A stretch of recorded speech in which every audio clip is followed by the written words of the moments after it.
Wink. Minion Inn! Bless Unleashed has its share of veterans, but it also still has a score of new people coming in trying to find their way around. Like many MMOs, this game can be a little overwhelming. I do suggest to anyone still getting their bearings to have a look around my channel for guides like this one explaining how the quest system works, or this tutorial on gear enhancement. I highly recommend you watch this video all the way to the end. Bless Unleashed has a lot of content, so there's a lot of information to share, and I guarantee you will bite yourself in the ass for not knowing this stuff later. Before you make your character, you should know that Bless Unleashed has a role-less class system. There is no tank. There are no real support classes. At least, that was the intent. The truth is, yes, there are no tanks. Crusaders may carry a shield, but they are no less DPS than Berserkers or Rangers. The way the aggro system in this game works makes tanks completely irrelevant. So there is no taunt, and there never will be, and that's okay. The Priest class is still best played as support, at least as a hybrid. You do get healing spells, but they're indirect, and people you are trying to heal have to take action of their own to help you help them. Because of their healing abilities, many believe that the Priest class has less DPS than other classes. Whether that is true or not, you will find people reluctant to join groups with more than one priest in them. So if you're going to make yourself useful, prepare to play support. A brief summary of each class. Crusader. Melee DPS with a shield used for stuns and crowd control. Best against single targets. Has supportive buffs. Berserker. Melee DPS with AoEs and a wide reach. Best used against groups. Ranger. Range DPS with medium armor.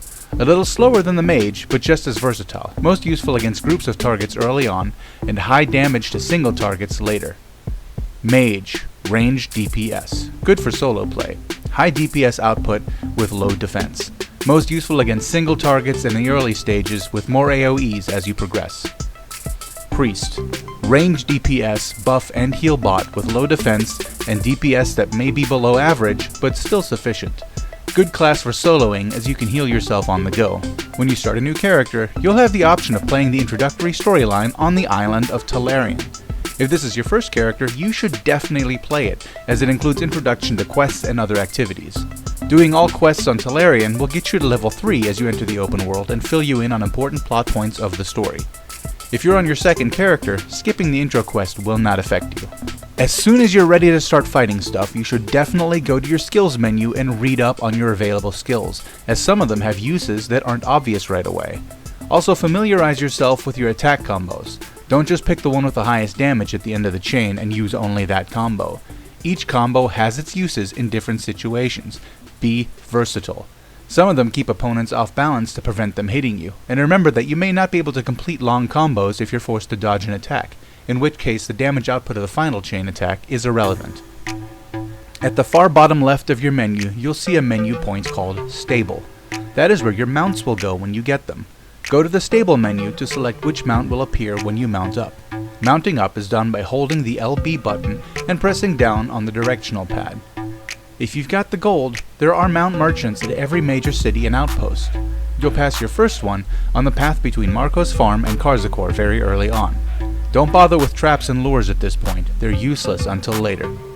If you don't want to spend the gold, you'll get a Cloud Kid mount as a quest reward before you leave Karzakor. There are certain things you'll want to do every day, so make yourself a routine. Every day at 5 AM PST, a bunch of daily activities reset. They're all worth doing, and it's very likely you'll regret having skipped them later. Every day you can exchange some of your gold for star seeds. The higher your level, the more exchanges you get. Star seeds are super important, so even if you don't need them right away, stock up early and as much as you can. Every day you log in, your Bless Pass progresses. You can find it by going to your menu and opening the Bless Pass tab.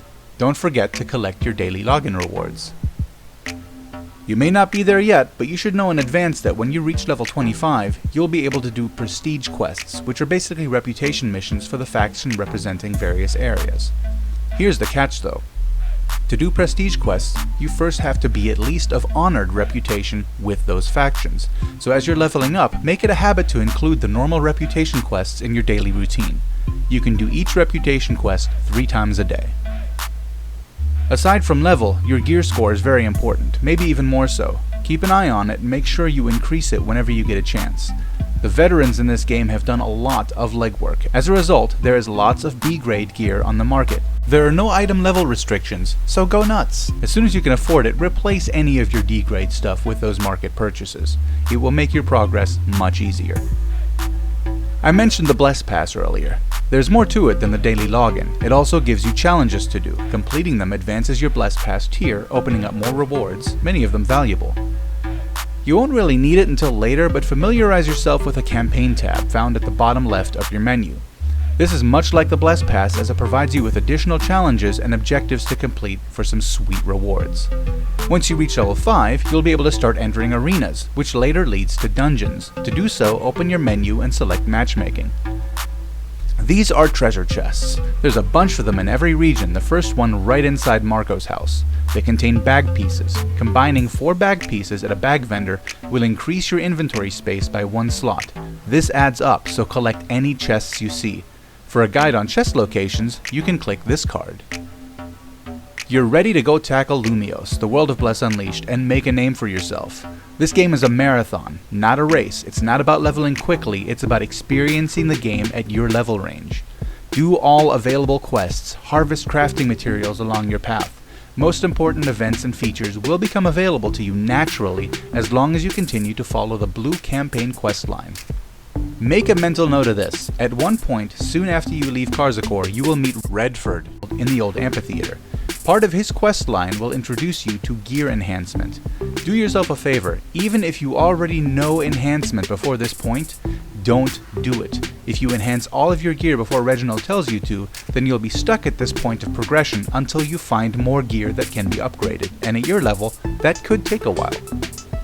Some aspects of the game are too extensive to cover in this video. Browse my content for more in-depth explanations of some important aspects of the game, like how to use emotes or how unions work.